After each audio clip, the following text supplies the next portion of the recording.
Welcome to Kings of Kimoras, your one-stop podcast for everything from mats to the stars. Join us as we dive into the heart of Brazilian Jiu-Jitsu, explore the thrills of MMA, and groove to the beats of music. But that's not all. We're also venturing into the unknown, discussing aliens and the mysteries of the cosmos. And of course, we'll be shooting the breeze, sharing stories, and laughs along the way. Get ready for a wild ride from a universe of topics. Strap in and prepare to explore the world of BJJ, MMA, music, aliens, and more. Let's roll.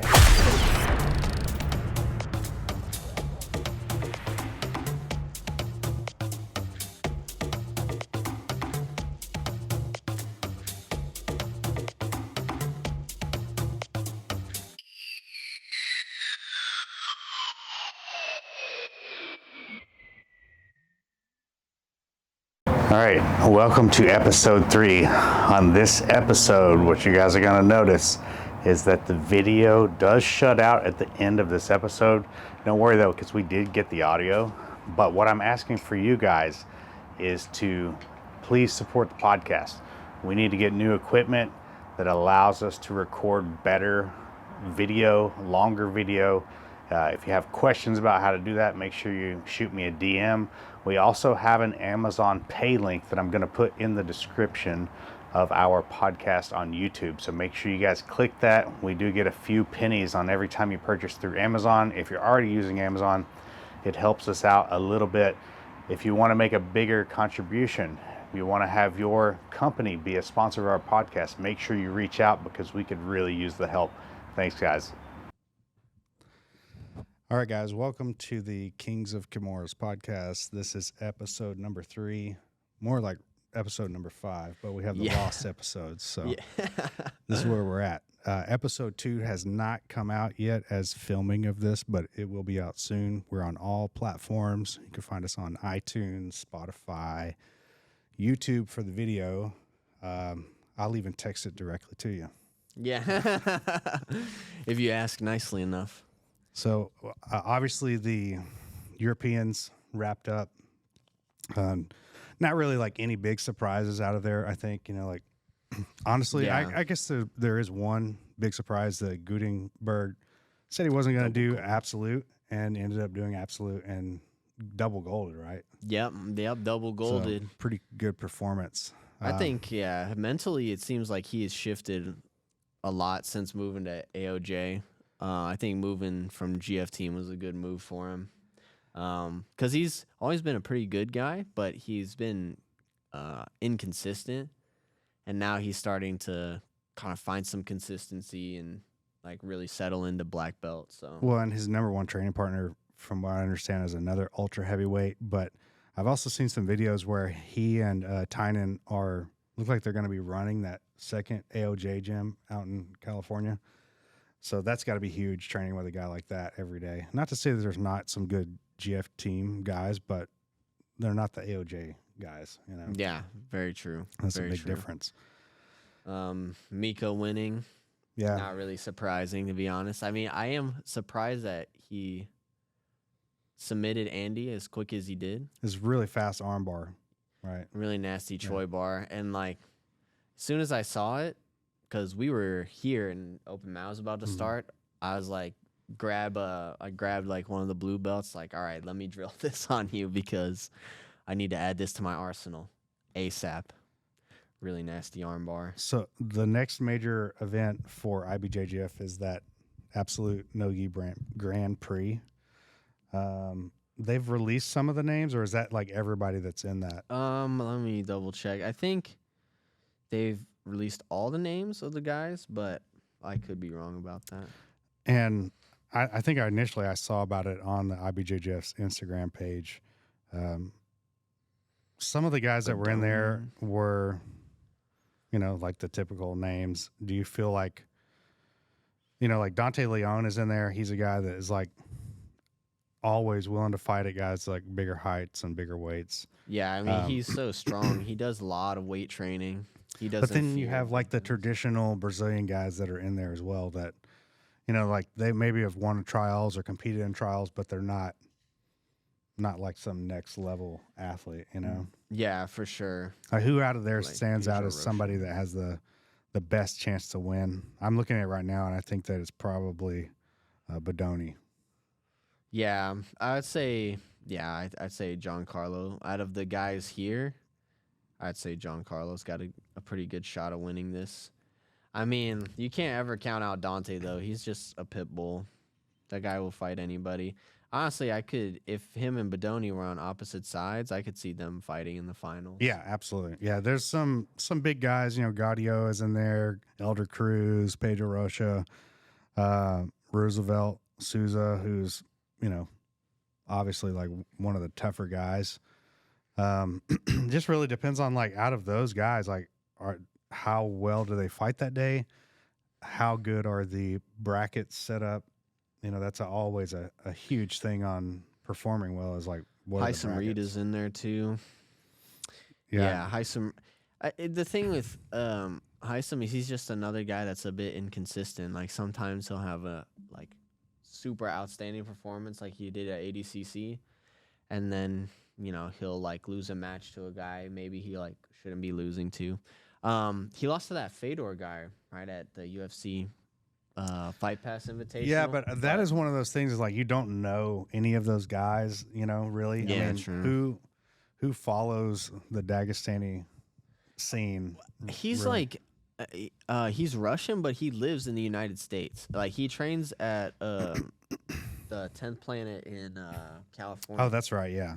Yeah, so like I don't know. He definitely is Russian, but I haven't really heard that guy speak too much. I wouldn't be surprised if it was just like a regular English accent. He just his parents named him a Russian name, but he's like some Irish dude from Middle America.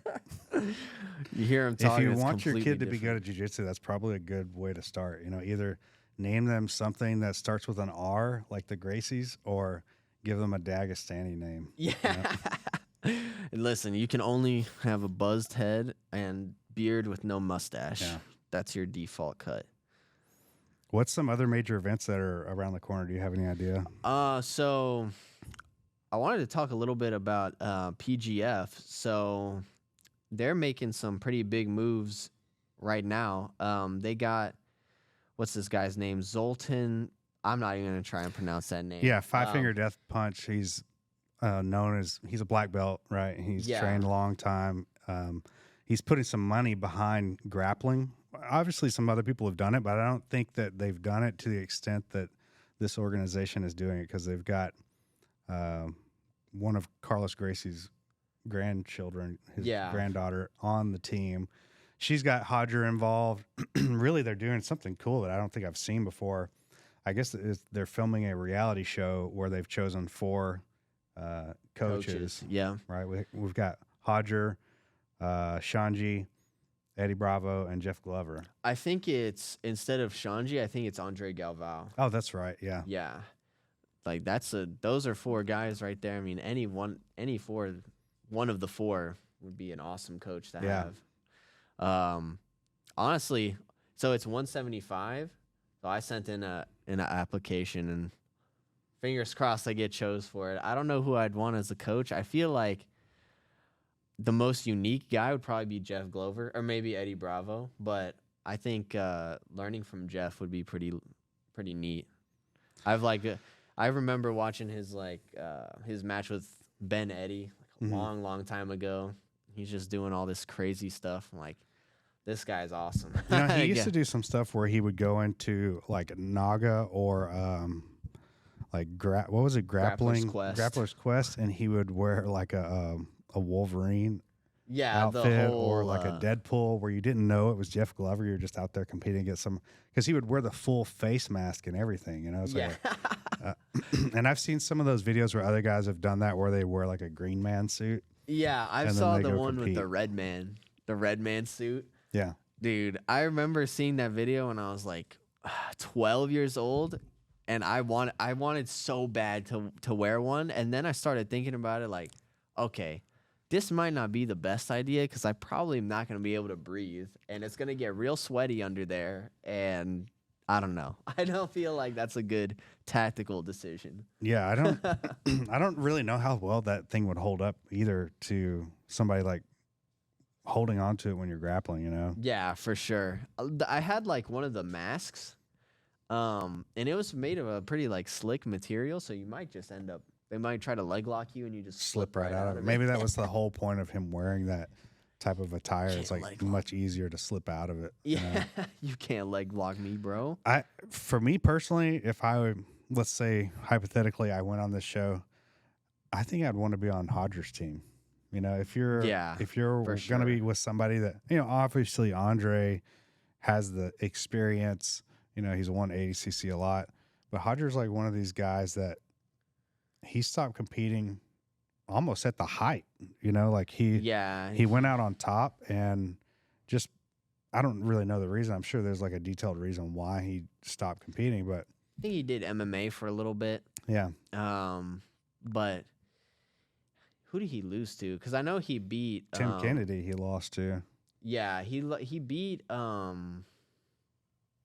who just Kevin Randleman. Oh yeah. He rear naked. I have a picture on my phone of him rear naked choking Kevin Randleman. But yeah, he was. I remember him at the ADCC where he double golded all submissions. Like I probably watch that video like once every week. What about the time he came out of retirement to fight Buchecha? Yeah, like put on a clinic. Smoked him. Not even close. Like he didn't even do anything that was like spectacular. Like, oh, that just blew my mind. It was complete and utter control and old school jiu-jitsu. You know, like swept him, mounted him. I don't remember if he took the back or mounted and finished, but I just remember it was like a complete dominant performance. You know, like flawless against a guy. You know, you guys don't know Buchecha, you know, just recently moved into MMA, but prior to that, he was the dude for what, like 10 years or something, you know? Like, I think he's in the Guinness World Record book for most world titles, and we had like 13. Yeah, he has more than anybody else 13 in the history of IBJJF. And he has enough that he can like put a ring on every finger, you know, and then go to the feet. And then some, on a couple on the toes as well.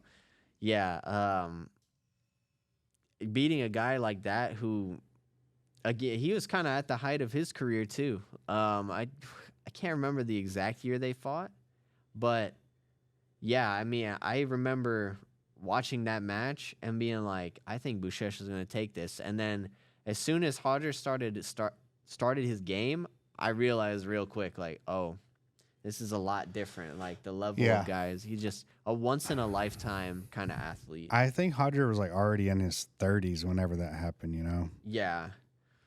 And he just, you know, like I just said, he's a one in a lifetime athlete. I feel like he'll never really see that level of dominance again. I mean, Gordon is obviously really, really good, but even he doesn't have 100% submission rate double gold on ADCC champion on his resume. Well, they fought twice, obviously, but the first one was on Metamoris, which if you haven't watched those old Metamoris, you should check it out. But it was 2017 when they fought again. And Hodger was already past like what people would consider his prime for competing in jiu-jitsu. And the match is up on YouTube. We'll put it in the comment section on our YouTube page for you guys to check out. But, you know, it was just a complete utter performance. And then you watch like Buchecha, who has beaten all these guys for years and years, and then he goes on to MMA and not having like stellar performances. You know, I don't want to say like it's horrible because I know I wouldn't want to fight the guys he's fighting. It's not like he's fighting 155 gigantic pounds. People. He's fighting these guys that are, you know, abnormally large from like, you know, crazy parts of the world where they're known for being tough or strong. And his last fight that he had, he lost, but it was a difficult fight. You know, like he showed some heart in that, and you could tell he definitely took a beating quite a bit. But he dished out some pretty good. He dished it out. He dished out some punishment too. But I mean, with a guy like Buchecha, you can't keep that guy down. He's just gonna keep coming forward. Like, I'm sure as soon as his body was healthy enough to train again, he was back training. Yeah. You know, he doesn't seem like one of those guys, and you're not a 13-time world champion in anything if you don't have a championship mindset. Yeah. So I think he's definitely carrying that into MMA with him. Back to that PGF, how many people are they selecting for that? Do you know? So for the 4 teams, there's 5 guys per team. And there's a qualifier on March 1st in Vegas. So I definitely am interested in that because it's 175 and I'm walking around at about 180 right now. Is it obviously you would have to like live in California. I'm assuming it's somewhere near San Diego. It's only a few days. It's not like 2 weeks or a month or anything like that. It's only a few days, but I think it's 12 matches in 3 days. So 4 matches a day. Okay. And honestly, I've actually done something like that before. I did Disney Duels when I was in high school. And so it's like it's a team event. Obviously, there's more than 5 guys on a wrestling team. But, yeah, I'm used to doing something like that. I had 12 matches across 3 days. Yeah, over the weekend. It was a lot of fun, man. I love doing like team events, and I've never done a grappling team event before. I did it in wrestling, obviously. I wonder if they're going to do it in the format of like a quintet, or are they going to do it in a format of, where it's just duels? Or so I think it's a round robin, and then whoever has the most points at the end, like wins. And then goes on to the finals. And then I don't know how they break it down. But, yeah, I think it's like... Because they want to have more matches. So they run it like round robin. And then whichever 2 teams have the most points, I think like go head to head. And then the winner of that wins the grand prize. I'll have to do a little bit more research on it. But... hopefully you will see me on there. I definitely am very interested in this event. Obviously, this is going to be the biggest one I think they've ever done. Like last season's PGF, I watched a little bit of it. And the production is really nice. Like the stream was hardly cutting out at all. Like everything went real smooth. So it's definitely a very professional event. It's not like some of these other events where I tell people I'll tune in and watch, and then they try to tune in and they just can't even see me fight because of the connection or whatever. But yeah, PGF does not seem to be having this issue. Mm-hmm. Yeah, that's it's exciting, man, to see some guys kind of like getting behind this and like putting some real money into it. Yeah, Aiga's doing. They're giving out. I think some people like misread what they said. They're giving out $1 million in prize money over the next year for their events. So it's not like you win a tournament, you get $1 million. Like grappling's not near at that level yet. It's $1 million payout across all the events through the year. Yeah. So, yeah, I think people were a little bit confused on that. Yeah.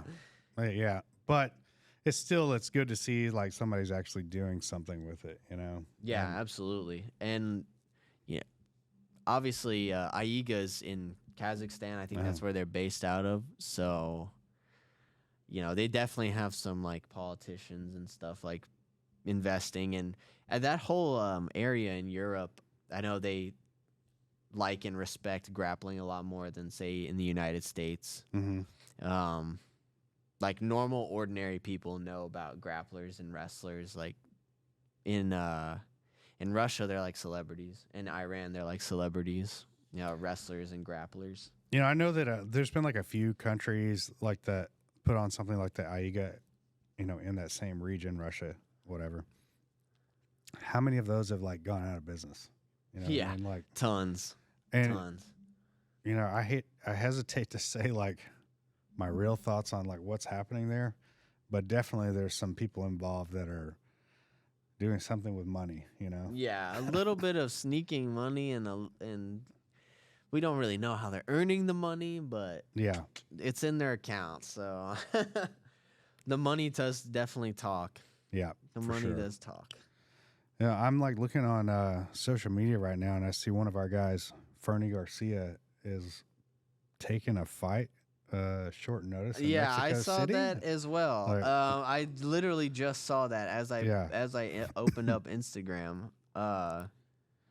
He's going up in weight too, which is interesting. Well, that way he doesn't have to cut, right? Because he does cut a lot of weight typically. Yeah, for sure. And this is something like he and I had talked about, but it sounded like his fight had like fallen through. I don't see him listed here on anything to do with the UFC Mexico card. So maybe they're probably he's probably just got the paperwork or something for it. Yeah, and I wonder who it was that missed weight or, it got injured and he had to take that fight, So it's going to be a 155 featherweight, because he usually makes bantamweight. Oh, does he? Yeah. Okay. 135 is what he makes, but so he'll be up at featherweight. Yeah, that'll be a good weight for him. I mean, he hopefully he got like a really good matchup. And it's not something that is not a fight that's like favorable to him. Right. He's been working a lot on his grappling in here, though. Yeah, He'll like, I always call him out. I'm like, listen, we are getting some grappling in today. Well, you need this. He's such a good grappler, but I don't see him using that as much as I'd like to. And I've talked to him about that. But UFC is an entertainment sport, and his boxing is phenomenal. I've watched this guy do some real boxing practice with a high level boxing trainer, and that's what people want to see. They want to see the knockout, and. I just wish that they would give him a matchup where a guy's either going to stand there and trade with him or, work more striking, because he keeps getting these matchups where it's a guy that is like last guy he fought was like an Olympic hopeful for Japan. Yeah, he's like a silver medalist, right? I think the world's silver medalist. And he was going to compete in the 2020 Olympics, but because of the whole, world sickness, that is non-existent there, and he decided to go into MMA. And the guy looks great, but yeah, I do hope that Fernie, has a really good fight. And he's kind of a guy that he doesn't talk too much when he's in the gym. People don't know, he's not like, oh, I'm a UFC fighter. He doesn't promote himself as like a UFC fighter. He's just a guy that shows up and does work, and he's capable for sure. But I feel like sometimes Fernie needs somebody that directs him a little bit more.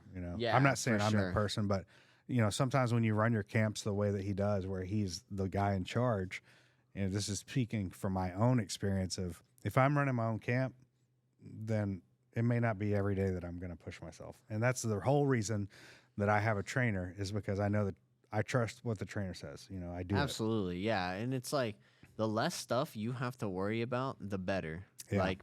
Pawn off all that stuff to other people, strength and conditioning, nutrition. Obviously, if you're a fighter, you need to be sharpening your skills. That's the most important thing. As any combat sport, it doesn't matter. Judo, wrestling, jiu-jitsu, MMA. The most important thing is honing your skills. Yeah. So if you're constantly having to worry about, oh, well, I got to take care of my strength and conditioning, I have to take care of my nutrition, I have to research, I have to do this and that, it just becomes very overwhelming. So the more stuff you can pawn off to other people who you trust, of course, you don't want to just pawn that stuff off to somebody who you don't know or you don't trust. Mm-hmm. But a lot of these professionals out here, they know way more than you. And I know for some fighters, it's hard for their ego to relax and say, hey, man, we don't really know what we're talking about in this area. Let's go to a professional. But yeah, I think a lot of people will have that problem. If you're a professional in something, you automatically start to be like, well, because I'm a professional here, I know this, and that's not always the case. And I don't always know everything, but I think it's important to have the mindset of always being a beginner and being willing to learn no matter what it is that you're doing, Absolutely. And look to somebody that is an expert, that's trusted, just like I would tell somebody if they're trying to train martial arts for the first time, don't walk in the first place and sign up there. Check out a couple places, see which place you like, read some reviews about the person. If they have some videos online, check that out. See what other people say about them before you make your decision. You should do the same thing with anything that you do in life, For sure. Absolutely. Like, if you go and you look up, or like a nutritionist or like somebody like that, and you look at their reviews and like, I have gained 15 pounds of fat. Like, all right, maybe we don't go with this nutritionist here. Mm-hmm. They might not be doing Unless that's your something plan. You want to put some fat on. Then, Yeah. maybe that's the But then way to approach it. You can do that on your own, dude. I can tell you how to do that. In-N-Out Burger, Whataburger, McDonald's, easy. We can put on 15 pounds of fat, no problem. Have you seen that video that is going around about there was a guy that was like showing how to, it was something about Oreos, and he was like showing people how to lower your cholesterol by like eating Oreos instead of doing the what is the myostatin inhibitor or whatever the medication is that they give people. Oh yeah, myostatin inhibitor. That's like to stop like muscle growth, right? Or like stop growth or something like that. I thought it was something to do with cholesterol and stuff. Okay. Maybe I'm wrong, but whatever it is, this cholesterol medication that people were taking, he was actually able to lower his cholesterol more by eating Oreos. He was just like eating a certain amount of Oreos every day, and it lowered his overall cholesterol, as opposed to taking this drug that's designed to do that. What the hell, dude? That is so crazy. This guy, I know there's this one guy on Instagram I've been watching where he eats different foods, and he's like a diabetic. Yeah, so I've seen that. Sees how it affects his blood sugar. And one of the things he had on there was monk fruit sweetener. I did see that. He had like a giant. The amount of monk fruit sweetener he put in there is like way too much. It's like probably like a half a teaspoon, and I feel like you should probably use like an eighth of a half of a teaspoon. Like a 16th of a teaspoon or something is Super more than sweet. enough. Yeah. Yeah, it's like really, really sweet. But it didn't raise it, right? It has no calories. It didn't raise it. And that's something that I've gotten into lately is, I like to eat sweets like anybody. Yes, sir. Me too. But the thing that happens is you eat them and then you feel exhausted because you have this giant spike of insulin, and then it drops way below it what it was before you even ate it. So now you're like in this zone where you're like, oh man, I need to take a nap. Yeah, I feel terrible right now. So for now. me, what I've started doing is I've gotten these fruits that are called a miracle fruit, and it kind of looks like a dried shell of a coffee bean. A coffee bean is like red on the outside. But this is like, when you eat it, it doesn't taste sweet. It kind of tastes like tangy. It coats your tongue, and then anything that you eat after that makes it super sweet. Like if you ate a lemon after that, it would taste like the sweetest orange you've ever had. Now I'm, in order to like crave or quench that craving, I'm doing that, and then I'll eat like an orange or a piece of fruit, and it makes it taste like it's covered in sugar, but it's no different than like normal, Yeah. Yeah, So, I've heard about this. Let's take a break real quick, and then we'll come back and we'll discuss a little bit more. Hi guys, it's your favorite uncle here, Tony Trammell. I just wanted to tell you guys that we're going to be having a grand opening seminar on March 31st with Justin J. Flo Flores. If you're asking yourself, why would I be interested in going that? Well, because you probably suck at jiu-jitsu or judo or wrestling, and this is going to improve your game immensely.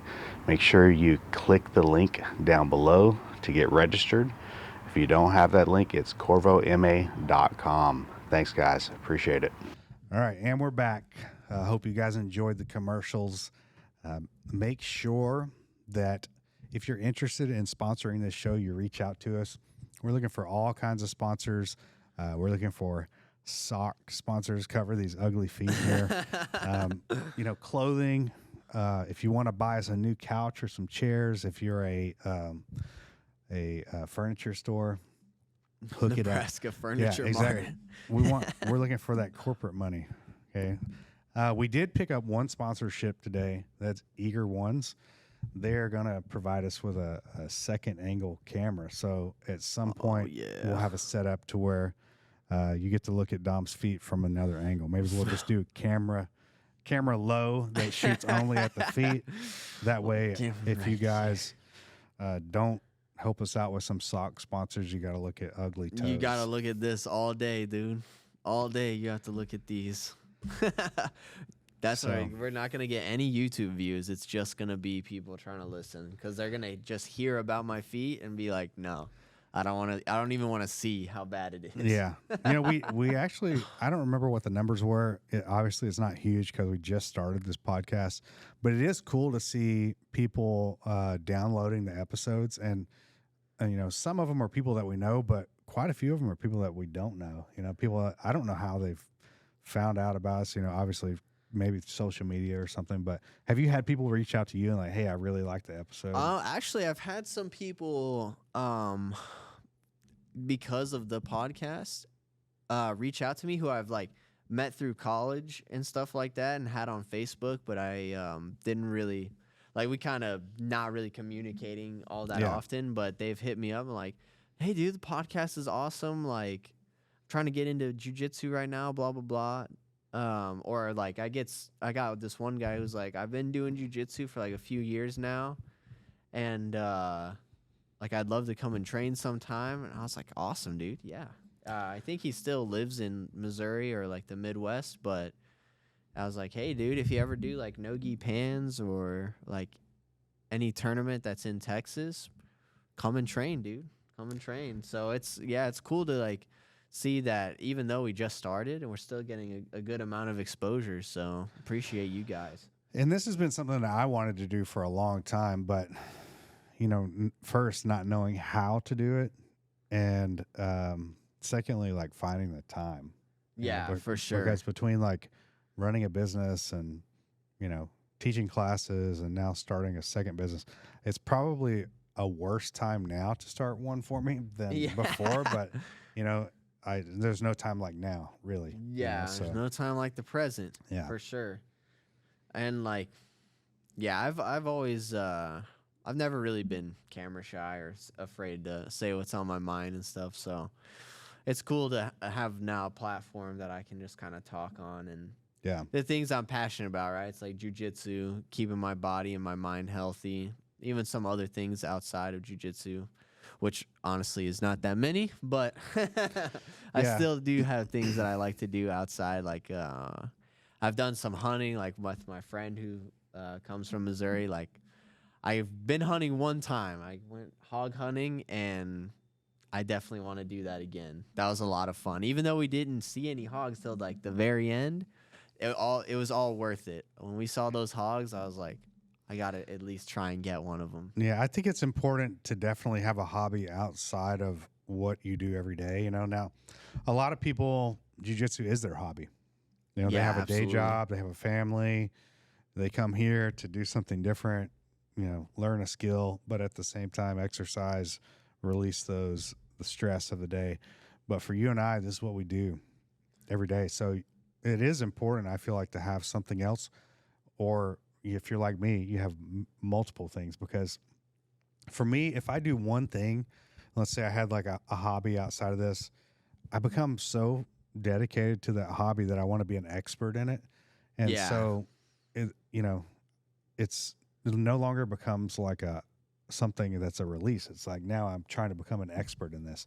So for me, I like to do many different things so that it always keeps me occupied, And for sure. Sure, some things suffer, but I try not to ever let it be the jiu-jitsu or the instruction that suffers. It's always going to be the hobby that is like secondary to, the primary. Yeah, absolutely, for sure.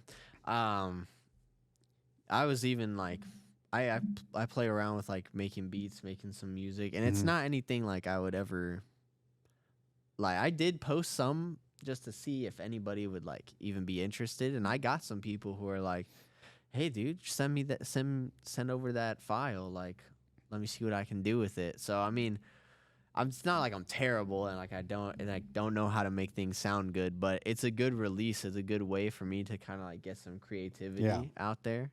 And I mean, music is just one of those things that, especially if you make your own music, that's why I tried to learn how to play guitar when I was kind of young, because I knew, I was like, this is a really good release for me, and I really like music. I enjoy listening to all different kinds of music, you know. My playlist, my girlfriend always makes fun of me for my playlist because it has like anything from Deftones to like Lil Wayne and just all different kinds of genres and styles of music. But, you know, I want to also create my own music as well. Like that's something that I really enjoy doing. For me, music is like definitely a release, and you know, it can be something that, like, depending on how you're feeling, is like what type of music you're into at that current time. I think that there's something definitely, you know, spiritual to music and like connecting to certain songs or sounds, and absolutely. But for me, you know, like I like to listen to stuff that I think nobody else is listening to. You know, that's like I think my guilty pleasure is like finding music that if I play it, people are like, "What is this?" Yeah. I'm like, oh, this is what I'm listening to now.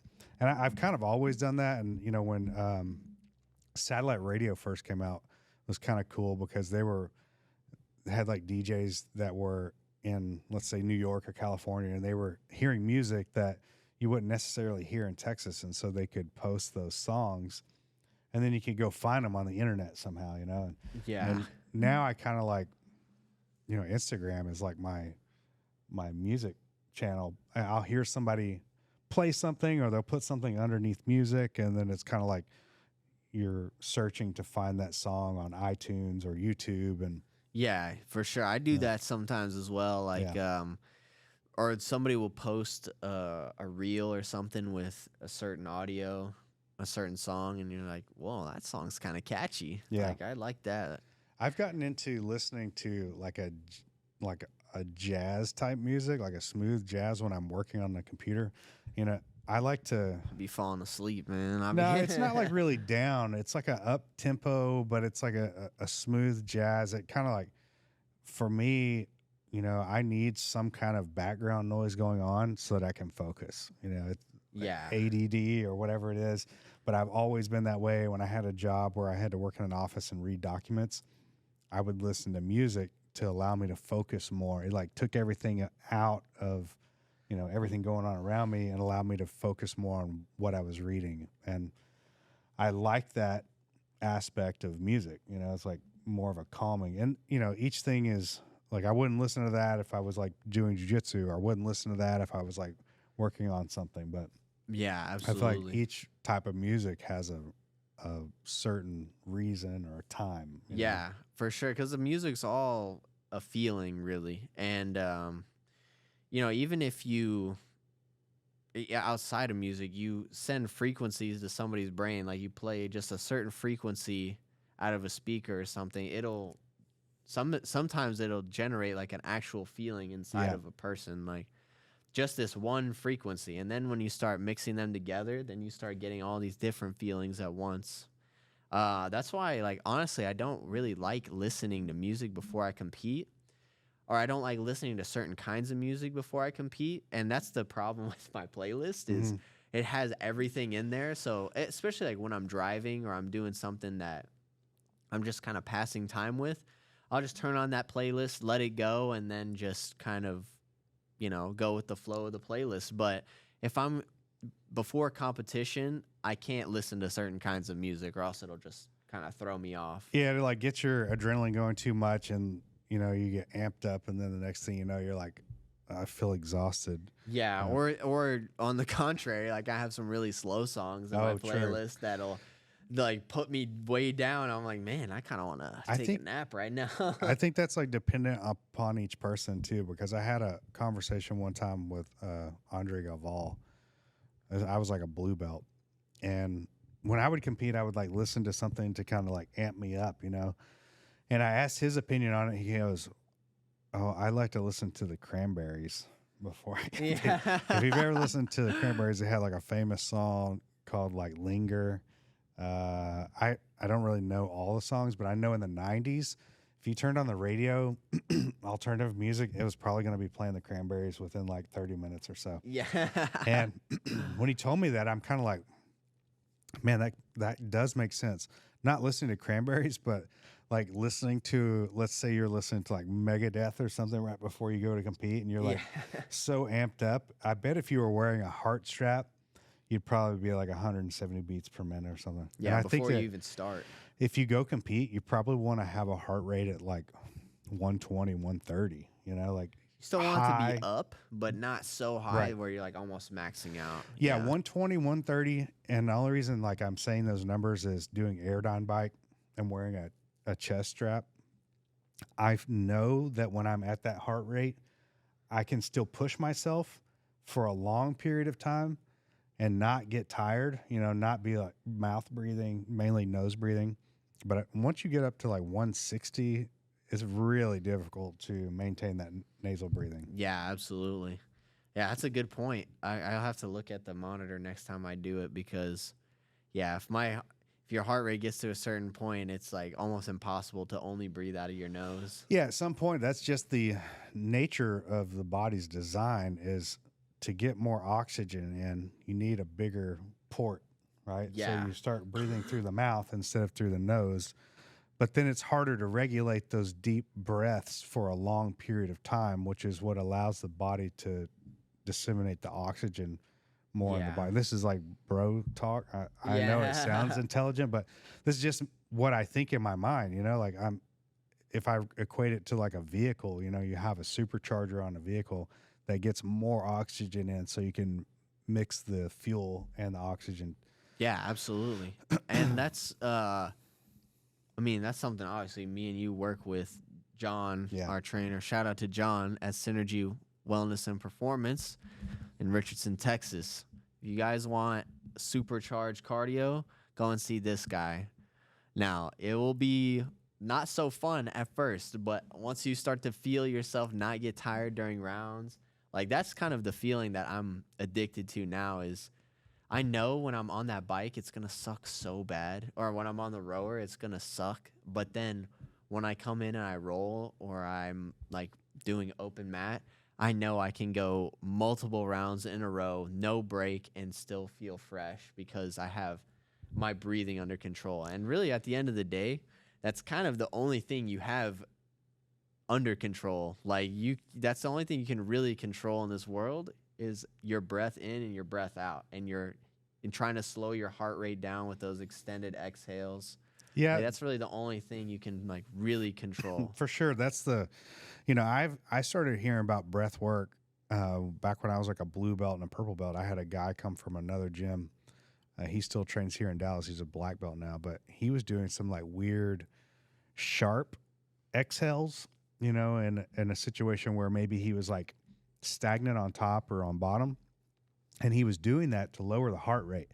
And I didn't understand that at the time, but like, you know, as I've learned more about breathing and, you know, watch stuff like guys like Wim Hof or work with John or just watching videos online, you start to understand, and even like experiencing it through yoga breathing, you know, all of these things allow your body and your mind to connect sharper, but allow your body to work more efficiently, you know, like exhaling this CO2 and allowing oxygen to come in.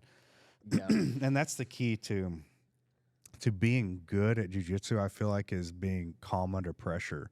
You know, you could know 1,000 techniques, but if you can't withstand somebody that's, pressuring you with everything, it's going to be really difficult to perform any of those moves.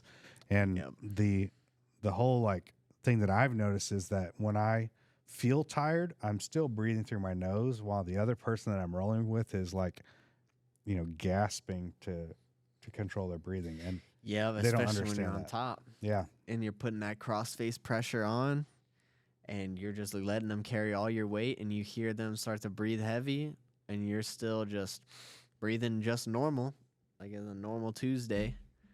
That's like a very addicting feeling for sure. Like, because then it's like, all right, I'm in control here, like in real control. Because I think sometimes, like thinking back to blue belt, purple belt, I realized how like little control I had of my breath. Like I still had good cardio because mentally I could just push myself there.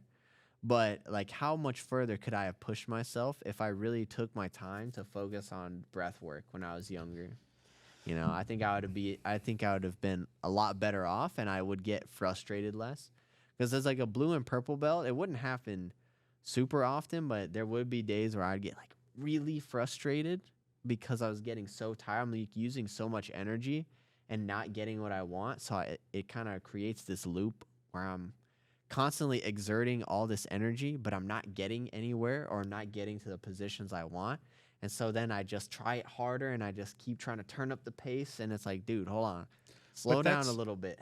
Some of that is, though, with age comes wisdom, right? Yeah, and for sure. Willing to listen to other people. You know, I can speak from experience on this. When you're younger, you know, sure, people will tell you something like, hey, learn from me. You know, like, yeah, I'm not you, so I'm not going to make those mistakes. But you end up making those same mistakes or maybe something very similar to that, you know. Yep. I had a conversation with a student where I was explaining about, you know, hey, when you get Kimura'd, don't wait for your hand to touch the back of your head before you tap. Yeah. If you're too far. For me, and this is a black belt, if my hand gets past my ribs and I can't either step over it or roll, I'm going to tap. You know, I'm not going to, especially in training, you know, and no money on the line, I'm not going to allow you to rip my hand behind my shoulder and possibly, you know, destroy my shoulder because I wouldn't tap in like the fifth round of an open mat, you know? Just like, bro, let your ego go and live to fight another day. Like, but when I had this conversation and I explained that, the student looked at me like, well, yeah, but I don't want to tap there. And I'm like, you're missing the entire point. The whole point of this is not to see how flexible and double jointed you are. You know, the point of this is to learn proper technique and proper escapes so that you never have to test that. You know what I mean? Right. Like, everybody's double jointed until they're not. Yeah, until their arm is spun backwards. Yeah. And like, even at some white belts at these tournaments are letting their arm break. I'm like, what is wrong with you, bro? How's your coach? When I see that, I immediately look at the coach. I'm like, what have you been telling this guy? Like, because I guarantee you this is not the first time this guy has been put in this position and not tapped in time. Like, closed guard Kimura is a pretty good example because really all you start to feel is that pressure start to build up in the shoulder. But at a certain point, it starts to hurt. Like, you start to feel physical pain. Yeah. And usually by that point, it's too late. Then your shoulder's already taken damage, more damage than we wanted to take. So then I look at the guy's coach. I'm like, well, your coach is leading you astray because you've definitely been put in these positions and not tapped. And your coach has been like, oh, well, when I see somebody not tap, I'm like, hey, dude, you need to tap here because they are being very nice to you and not cranking this right now. But in a tournament, you get put there, they're not going to be so nice. And they don't have to be. Yeah, I remember this one particular Submission Hunter Pro event that David, Lone Star Grappler on Instagram, was in that I was coaching him. He fought a guy, and he got the guy in a Kimura. I want to say he was like in a closed guard or like the guard was locked around the thighs, you know, so he's like coming around the back of the guy. And the guy decides to defend the Kimura. He can't step up because both legs are trapped inside. But he decides to defend the Kimura by putting his other hand behind his back and grabbing his own hand. So now every time that David pulls the guy's shoulder up, both arms are being Kimura'd. You know, like he's double Kimura himself. You know, I remember him looking at me, and I'm like, "Hey, man, you're gonna have to finish this guy." Well, he rips it and like destroys the guy's shoulder, and the guy hasn't competed since. And you know, there's no reason to let it get that bad. You know, I've definitely let myself get hurt in competition. Yeah, and for like sure. afterwards, well. I'm like, man, I shouldn't have done that. You know, but in the moment, like I didn't really have a lot of time to think about it. And I think in some scenarios, there's so much time to think about it that you do something stupid to defend, and you're like, man, you know, you should just go ahead and tap. You know, like it's past the point of no return. And I, you know, as a coach, I don't know how you help people understand that, like sometimes you just gotta experience it for yourself, right? Like if they're so stubborn that like you can only get so like upset with them so many times, right? But they just kind of have to experience it for themselves. yeah, it's like the hot stove, right? You're gonna let the kid touch the hot stove once, and they won't do that again. But if this, I feel like I don't want to see somebody get hurt in jiu-jitsu and then like be upset about it and quit. Not just like stop training with me, but like go stop training entirely. And then like jiu-jitsu has this name of like, well, yeah, I did train, but I got hurt, and And that's disingenuous. You can't sure, say people will that. not say, well, I was told not to do this and I ended up doing it anyway, and I got hurt and then I quit and I blame jiu-jitsu.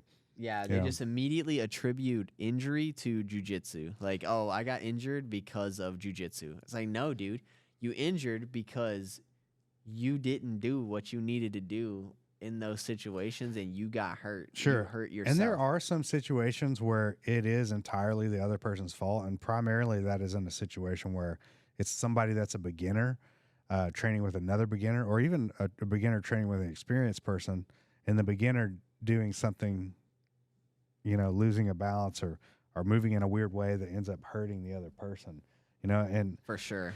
people are always terrified to roll with upper belts, but I can promise you the upper belts are typically the safest ones in the room. Yeah, I think they're not necessarily like scared, but they know that they're just not going to be able to do very much. And so like their ego just can't take that. So they're like, all right, well, I'm going to just go and roll with another beginner. And then they get hurt because neither one of them really like understands what they're doing yet. Yeah, it's like a full-on spaz off. Who can spaz out the other one? Who can spaz the hardest? Yeah, and that is not what you should be focused on as a beginner. As a beginner, it needs to be learning how to defend yourself. Don't even worry about any kind of offense. Yeah.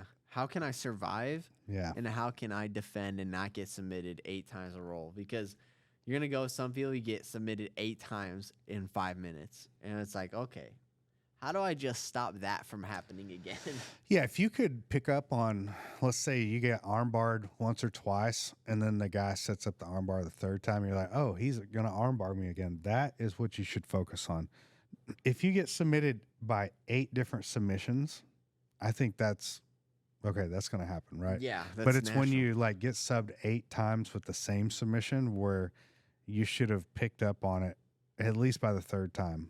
Yeah. You got to know by the third time armbarring you with this same setup on the same arm, we got to do something different.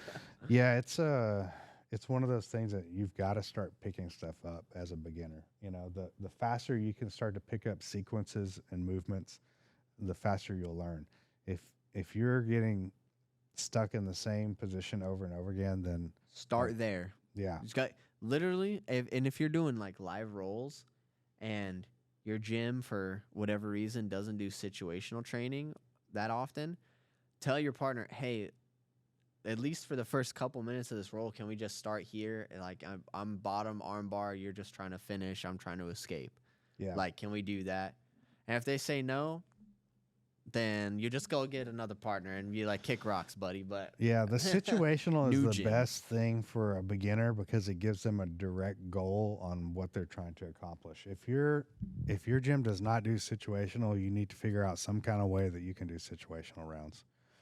absolutely. Do them. Do Yeah. situations. Do them. So we got some events coming up here, right? We've got the J-Flow seminar. We've got a new gym going together in downtown Plano. Let's go. That's on March 1st. And then I guess before that, though, we've got a Jiu-Jitsu World League where we got some new people competing. That's always like a pretty exciting event because it's not like, high-level competition, but it's, one, it's close by, and the venue's nice, and we get to see some first-time competitors. Yeah, absolutely. And World League's a really well-run event. Every time that I've gone to World League, hey, you guys are starting at 5 o'clock, 3 o'clock, whatever. 3 o'clock competitors, let's get to the bullpen. Boom, they organize everybody, and you're going out to the mat. Now, whether or not they run the bracket super well, sometimes it's not always Yeah. the most well-run bracket. But at least by getting everybody together and getting them in one area, that's like a dub. Like Yeah. I think bracket wise though, like as far as operating a bracket well, IBJJF still has that down. You know, there's still like the issue with the, you know, running a bracket early or late and then, you know, somebody getting disqualified. But I think there's no way to go around that. You know, like people are going to sign up and they're not going to show up. The ADCC is a completely different thing, man. Yeah, like I feel like beast. I wish that you could run those brackets smoother, but without like doing a whole like, you know, setting the thing up where you only do one weight class a day. I don't know how you make the brackets run smoother. Yeah. You know? But when you've got like 5-6 divisions, different weight classes, and you've got 20 mats or something, it's kind of hard to do that. And then it's a lot to manage. Yeah, it's running a tournament is not something that I envy, and I won't, destroy somebody for running it poorly because I can't do it any better. Yeah, I'm I've been asked a couple of times, and every time I say no. If you want me to do some super fights, I'll put those together, but I am not doing a bracket. Yeah, it's a whole tournament, man. Because then, it's multiple people, and people are like not gonna show up. The problem with IBJJF too is they wait so long to disqualify some of these guys. Like in Nogi Worlds, I was talking to this guy, Noah Chen, and he was like, "Yeah, I've been waiting for this." I had already done like 2 matches, and he was like, "Still waiting for my first guy." I'm like, "This is ridiculous. They need to DQ this guy now." Right now. The issue with that is like, okay, you stand around, you wait for them to DQ the guy, and then you go, and let's say you win your first match, and then the guy that's after you has already done his match, so he's waiting for you, So they try to put you in these matches where it's like, okay, you go, and then you got 5 minutes to do your next one, while this guy had like 45 minutes to wait and recover, Yeah. Like that's the biggest issue that I have with those bracketed tournaments is like the inconsistency of like time allowing you to recover in between matches. Sure, everybody should be able to, you're an athlete, you're a professional, you should be able to go back-to-back matches, but they don't make everybody do that. So why are they making the guy that had to wait somebody to get disqualified to do that? Yeah, at least keep it consistent for all competitors. Like, come on, dude. This guy got 30 minutes, and I only got 15 because when I finished my match, he had already been finished with his match, like, blah, blah, blah. I mean, even on the other side, looking at it, like, I've gone against some guys who I can tell were tired from their previous match and didn't get the time to recover. Yeah. Like, and I felt a little bad, but it's like, dude, it's happened to me right? too, Yeah. bro. So sorry about you. Yeah, if you've been on both sides of it, I'd rather be on the side where I'm more rested and the other guy's tired. Sorry, Chief, bro. You're going to have to take the L on this one. Well, man, that's like all the time we got for today's episode. It's been a good episode. Hopefully all the recordings worked out well. I think we got the sound out. I want to give a shout out to Freddie, who's been doing our edits on our page and also doing some edits on our reels and stuff. He's been doing a great job on that. I was fortunate enough to like meet Freddie a long time ago when he snuck into an ADCC Worlds events by making a fake entry card like he went to FedEx. Hopefully the statute of limitations have run out on that.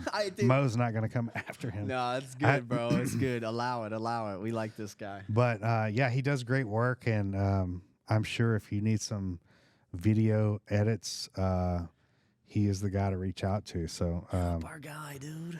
And he also just recently got married. Congratulations, Freddie. Congrats, brother. I hope we're going to see some little Freddies running around soon. Yeah. Little Fredinos everywhere. But again, thanks to our sponsor for hooking us up, Eager Ones. Next podcast we'll have a second camera angle, and that'll be directly on our feet. So if you appreciate that, make sure you mention it in the comments. Again, we're on YouTube, we're on Spotify, we'll be on Apple. Apple is the one that takes like the longest to get uploaded. It's like a 2-week process. So I think that once we get like accepted by them, it should be pretty regular, but Spotify, YouTube, those are the two that I use the most.